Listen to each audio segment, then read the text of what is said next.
What's up, guys? I'm Kirk. And I'm Ryan.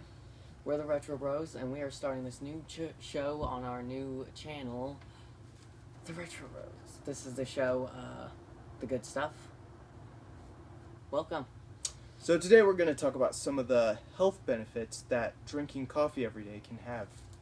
Yes, since we like coffee, and without that would be, you've seen the animation, so we like coffee, so we thought this would be a nice start. And we kind of themed the show around coffee. The good stuff. Coffee nerds. Yeah. So let's dive into it. Alright. More and more research is emerging to suggest that there may be several health benefits associated with drinking this dark black beverage. Delicious beverage. From helping prevent diabetes to lowering the risk of liver disease. Let's get into a few of these. Let's start with the calorie count. Regular plain black coffee without milk or cream or sugar has a very low calorie rate. A typical cup of black coffee only contains around 2 calories. 2 calories. It's pretty good. Pretty low. However, if you add sugar and milk, the calorie count can shoot up pretty high. A lot of people drink it black though. We don't. But Not all. let's take a look at a few others. Antioxidants. Coffee is the #1 source of antioxidants in the U.S. according to researchers at the University of Scranton. A certain doctor, I won't name him, lead author of the study, said that Americans get more of their antioxidants from coffee than any other dietary source. Nothing else comes close. Which is cool. I think because a lot of Americans drink coffee. Now, coffee also may be protective against type 2 diabetes.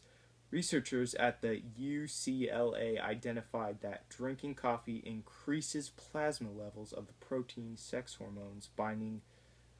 how do you pronounce that? Globulin? Where? Globulin, something like that. Globulin. Yeah, I'm going to go with that. Globulin. It's globulin. Globulin. SHGB, for short, controls the biological activity of the body's sex hormones, testosterone and estrogen, which play a role in the development of type 2 diabetes. I don't know what that means, but... hopefully you do. Hopefully you do. So, increased coffee consumption may reduce risk of type 2 diabetes. It's really good because of the amount Harvard of sugar School I put in my coffee. Yes. I mean, only 2 scoops, but most people say that's a lot. Most people just put in like a teaspoon or something. Well, even that, it's still... the sugar doesn't I could get that, like, no-calorie sugar. No. Yeah, Splenda. Like I'll one day we should do on this show. We should test them out. I'll put 2 cups of coffee, and we'll see if you can tell the difference. I'm gonna do that someday. Remind me in the comments if I don't do it soon. I'll remind you. Oh, if you can just remind me. And we're documenting this, so Yeah. it's recording. All right. The Harvard School of Public Health researchers gathered data from the studies. In these studies, the diets of the participants were evaluated using questionnaires every 4 years, with participants who reported having type 2 diabetes filling out additional questionnaires in total. 7,269 study participants had type 2 diabetes. I didn't really get a lot out of that, though. Oh, hang on. We're not finished. The researchers found that the participants who increased their coffee intake by more than 1 cup a day on average, an increase of 1.69 cups per day over a 4-year period, had an 11% lower type 2 diabetes risk over the subsequent 4 years compared with people who did not change their intake. Coffee. Hopefully that could have been a coincidence, but 7,000 people. That's one big coincidence. Yeah, I wouldn't bet on a coincidence. But possible, I guess. And what? I said possible, not likely. Not likely. 7,000 people, that's That's enough research for me.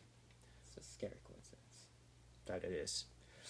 Last one we're going to talk about. Coffee may lower the risk of liver cancer. Italian researchers found that coffee consumption lowers the risk of liver cancer by about 40%. In addition, some of the results suggest that if you drink 3 cups a day, the risks are reduced by more than 50%. The lead author of the study, also will not name him. I mean, unless he wants to be named. I don't know. This I can't is ask probably going to him. be posted by the time he sees it, Yeah, probably. if he ever does. Still, just don't want any outcries. If you know who I'm talking about, you'll know who I'm talking about. If you've read this article before, you probably know. From Milan's, if I'm pronouncing that right, Instituto di... Wow, this guy is either French or Spanish. Where you... Check all that text out. I think you just read the exact same thing again, except the Spanish. No, I didn't. All right. No, because some of it's... No, this is different. This is about liver cancer. So, Nobody wants cancer.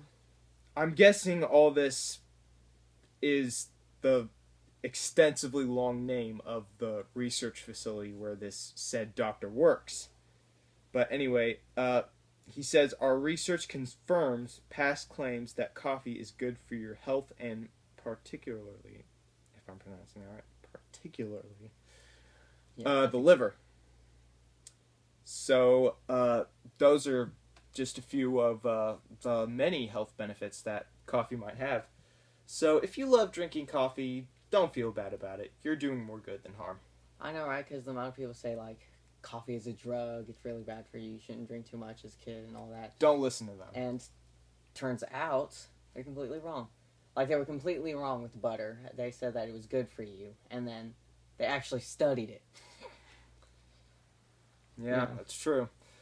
And it's awesome this, because I definitely have coffee, sometimes more than 1 cup a day. Sometimes. Most of the time. Not most of the time. Once in a blue moon. More than that. Maybe once on a Saturday. No, not a Saturday, because more of our family will drink coffee on Saturday, so I get less. But we really love it, and You can tell by our animation. you can tell by our animation, as said previously. Yeah. So, yeah, you're doing more good than harm. If you love drinking coffee, then no reason to cut back. You keep on drinking that. Just chug it down. Yeah. A little caffeine overload, that's not as bad as, cancer Diabetes. or diabetes. Never mind. Actually, I think a cancer overload can give you a heart attack. Can't it? Cancer overload? I could have swore I've read that A cancer overload will kill you.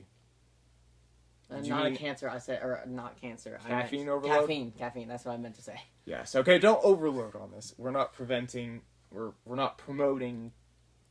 caffeine overloads. We're just saying... Maybe caffeine is a drug. It's not as bad for you as people are going to say it is. Yeah.